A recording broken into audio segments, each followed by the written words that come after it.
Hey everybody. So I want to talk about refactoring code.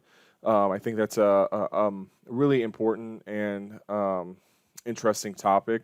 So it's refactoring code pretty much it's restructuring the structure of the code not without changing the output. So in Dynamo, what are you actually using this for without changing that. So without changing the output or the outcome of the script itself, but restructuring it in a way that is makes it easier so that you can reuse specific code or come back and simply know what's going on. So part of restructuring could be creating more easier maintainable code, making taking for a large complex set of nodes, reducing those down to something that's a little bit more easier, adding groups and then comments so that everything flows really well and other users can get in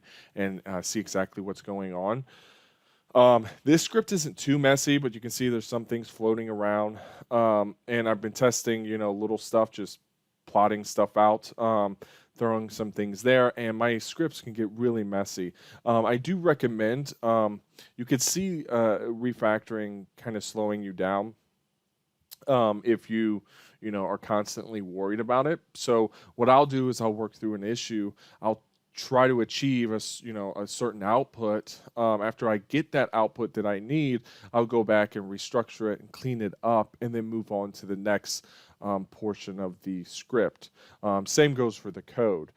If I minimize that, and if we'll jump into the code, you can see here it's kind of a mess, and it doesn't make a lot of sense. It's just a top-down code, and it doesn't really have any functions or anything that I can copy around and reuse. If we jump over to this, and this is an app I use for a project startup forum, and that just kicks off, creating a Revit model and BIM 360 setup. But in here we have classes, and then we have functions within those classes. And what we can do is take those entire classes, copy them, and then reuse them really easily. Other people can jump in here and immediately see what's going on. They can see that, okay, this is page one. This is the init method, and then here's the labels and entries that they're using on that page, so they can easily see what's going on. Modules is it's pretty much like code that you import into your program or into your code. So you can create another module that has its own code in it, and then import it into this code and then use it.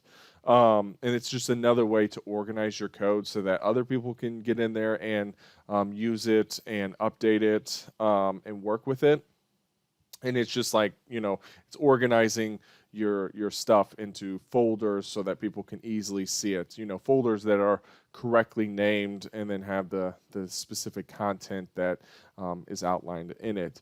But essentially, from what I've seen, refactoring code is just keeping things simple and usable, and allows you to get back into it, reuse it. You can come back and if you need to change stuff, it's easier. If you need to add a new method or function, or maybe you need to add a new some new nodes in the Dynamo script, you can easily come back and do that. So it's kind of an interesting term, and I think some people get hung up in making perfect scripts and perfect Python code. But what I like to do generally is work through an issue and then come back, and I'll kind of get it cleaned up.